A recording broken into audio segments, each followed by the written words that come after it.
Well, so much for Ultimate Fighting lowering the boom on big-time boxing. Did you see this? Floyd Mayweather took home $41 million and likely another $60 million in pay-per-view dough for manhandling Saul Canelo Alvarez in their epic WBC-WBA 154-pound title fight. Proof that boxing certainly is not dead as long as it has some marquee names.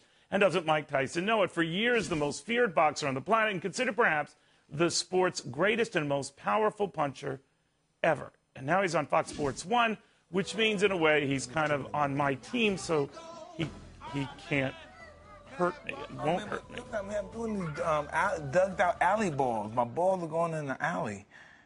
Yeah, I saw that. Why did you do that?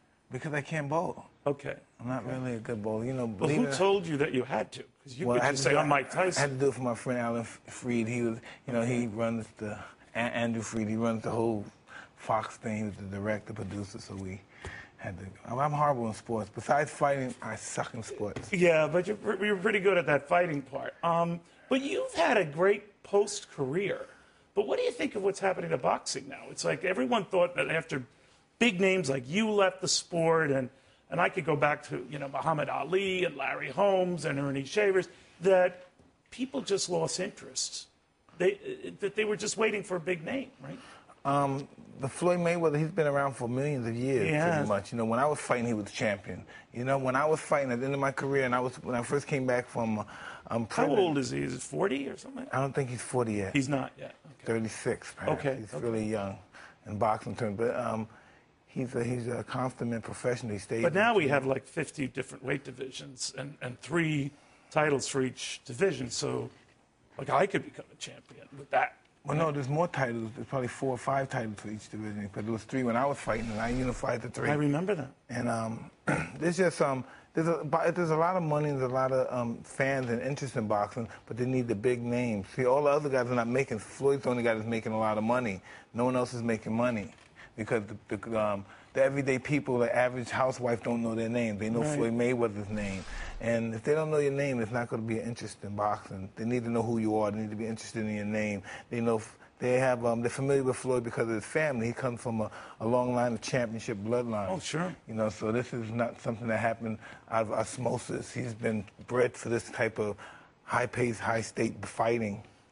But it's hard to do that fresh from scratch. Someone like you came out of the Catskills, out of nowhere. That would be very hard to do again, wouldn't it? I don't know. It would be. Yeah, it would be. But it's not impossible. Yeah. I was thinking of you, Mike, now with this new 6-part series you're doing on Fox. What made you do it? I mean, you've done the Broadway thing. You've done special shows. You've been in movies. Why this? I had no idea why I was doing this, and I had some reserves for doing it. And they told me it came out okay. But Andrew Freed, he wanted to win an award. He said, I want to be award nominated for this. So he really put in a lot of research, and he has really put his heart into this project.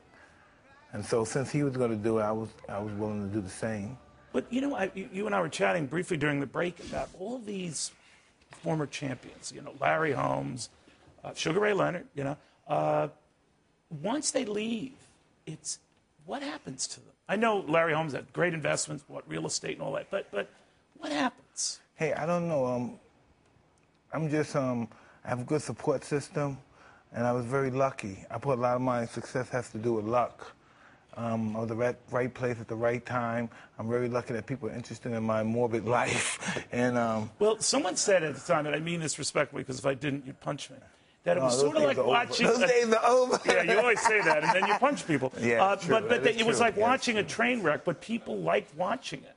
But now you're beyond that. You think that's true? Yeah, because that's what this country breeds. We have more guns than we have people here.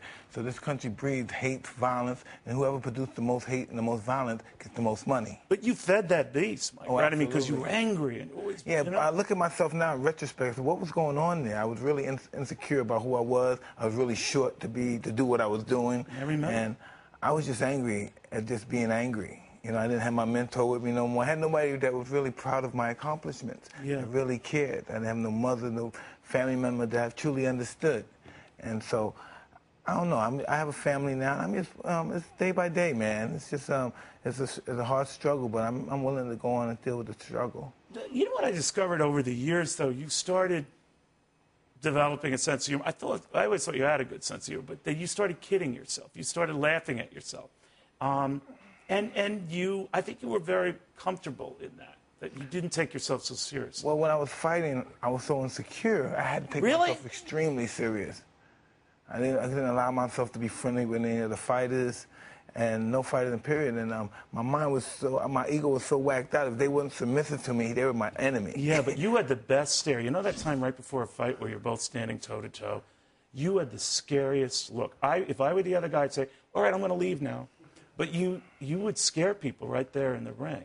We were showing Don King here, and you had all sorts of battles back and forth with him. Are you angry at him? Yeah, but I didn't know that till my sponsor told me. I didn't know listen, to this day, I didn't know what resentment was till a week ago. I had no idea what a resentment was. I knew what the word, but I didn't know what it meant. And yeah, I'm pretty angry, and I have a lot of resentments that I'm working on trying to cast out, and it's going to be really hard because I found out late. You found out what? The charge that he took a lot of your money? I found out what resentments were late. Oh, I knew what that was. Now you know what that was. But I'm dealing with this resentment. Yeah, I got resentment. You earned hundreds of millions.